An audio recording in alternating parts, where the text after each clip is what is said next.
Lietuvos istorijoje yra pilna įvairiausių pasakojimų ir legendų, kaip mūsų protėviai didvyriškai gynė mūsų kraštą nuo įvairiausių priešų ir netgi patys buvo nukeliavę iki Juodosios jūros. Manau, mes tikrai turime kuo didžiuotis. Man asmeniškai be galo patinka Lietuvos istorija. Kiekvienas piliakalnis, miestelis ar žemės lopinėlis tikrai turi ką įdomaus papasakoti. Todėl aš jums noriu šiandieną pristatyti naują įdomiausią dokumentikos projektą. Tai Lietuvos miestų ir miestelių istorija.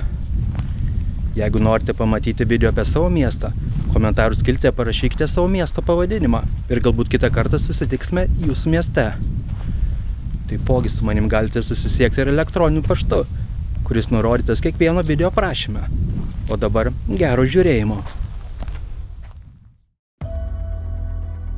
Vos už 16 km nuo Kauno galima pasiekti vieną Lietuvos miestelį, kurio istorija be galo įdomi.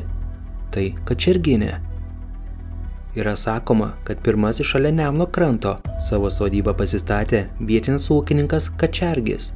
Nuo jo pavardės ši vietovė ir buvo pavadinta Kačerginė. Pačioje Kačerginėje buvo gyventa jau akmens amžiuje.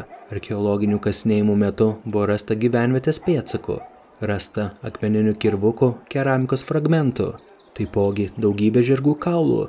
Manoma, kad tuo metu čia buvusi žirgų laidojimo vieta. Vos už kiek daugiau negu kilometro stūkso Pyplių piliakalnis.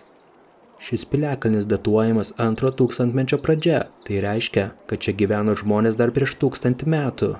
Po archeologinių kasinėjimų čia buvo surasta žiestų molinių puodų šukių iš 14–15 amžiaus.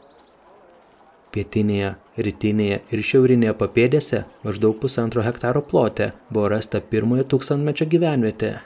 Buvo rasta židinys, žalvarinė apyrankė, brūkšniuotos, grublėtos, lygios ir žiestos keramikos liekanų. Yra manoma, kad čia stovėjo kryžiuočių 1336 metais sunaikinta Pilėnų pilis. Nenorėdami pasiduoti kryžiuočiams, jos gynėjai lietuviai visus pilies turtus sudegino, o patys nusižudė, kad nepatektų nelaisvėn. Tačiau įrodyti, kad tai tikrai garsioji Pilėnų pilis, pakol kas dar niekam nepavyko. Yra priešingai teigiančių, kad tai tikrai negalėjo būti Pilėnų pilis ir tai tik legenda.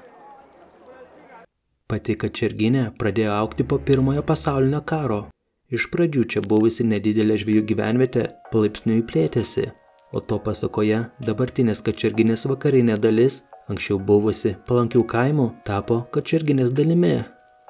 Po karo Kačerginė didėjo ir kaip kurortas vasarvietė. Jinai pasižymėjo labai gražia gamta, grynų orų ir nuostabių pušynų, tad nenuostabu, kad jie traukė poilsiautojai ypatingai iš Kauno. Kačerginė buvo pamėgusi Lietuvos inteligentija, kuris statėsi čia vasarnamius.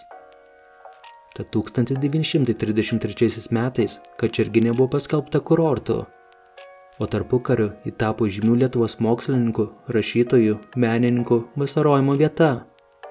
Dar 1906 metais grįžęs iš Šveicarijos čia gyveno ir kūrė Jonas Biliūnas, kuris parašė garsųjį Brisiaus galą.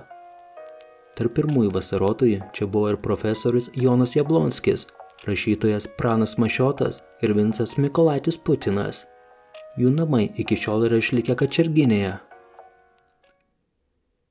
1933 metais spalio 12 dieną Zapyškio valsčiaus taryba savo posėdėje pažymėjo, kad Kačerginė dėl savo vietos, gražios gamtos ir augmenijos yra vienas iš gražiausių kurortų Lietuvoje. Tačiau po 7 metų, 1940 metų vasarą, Sovietų sąjungai okupavus Lietuvą, gyvenimas Kačerginė pradėjo merdėti. Dauguma nuolatinių vasarotojų atsisakė minties vasaras leisti Kačerginėje, kiti patraukė į užsienį, tad išpuoselėtos vilos buvo pradėtos nacionalizuoti. 1946 metais Kačerginę ištiko stichinė nelaimė. Pakilęs Nemuno vanduo užliejo nemažą dalį Kačerginės pastatų, tačiau dar tų pačių metų rugpjūčio 3 dieną Kačerginei buvo suteiktas miesto tipo gyvenvietės statusas. Dėl gražios gamtos čia kūrėsi ambulatorijos, vaikų sanatorijos. Sovietmečiu Kačerginė saugojo poilsiavietės statusą. Šiuo laikotarpiu joje kūrėsi pionierių stovyklos, kurios buvo įkurtas iš Kauno mieste veikusių įmonių profsąjunginės lėšas. Dalis šitų pastatų yra išlikę iki mūsų dienų, kaip pavyzdžiui ši apleista vaikų stovykla Dobilėlis, kuri tiesą sakant jau pradėta griauti.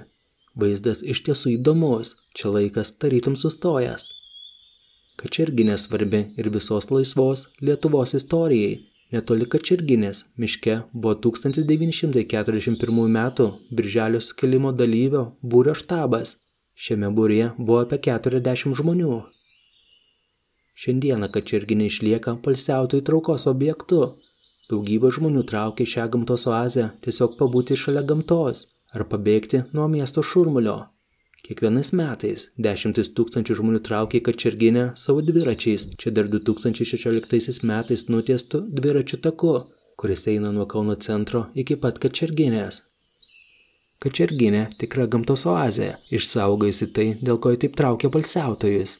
Ar jūs esate buvę Kačerginėje? Apie kokio miestelio istoriją turėčiau papasakoti kitą kartą. Savo pasiūlymus palikti galite komentarų skiltyje. O dabar iki susitikimo kitame įdomiosios dokumentikos video.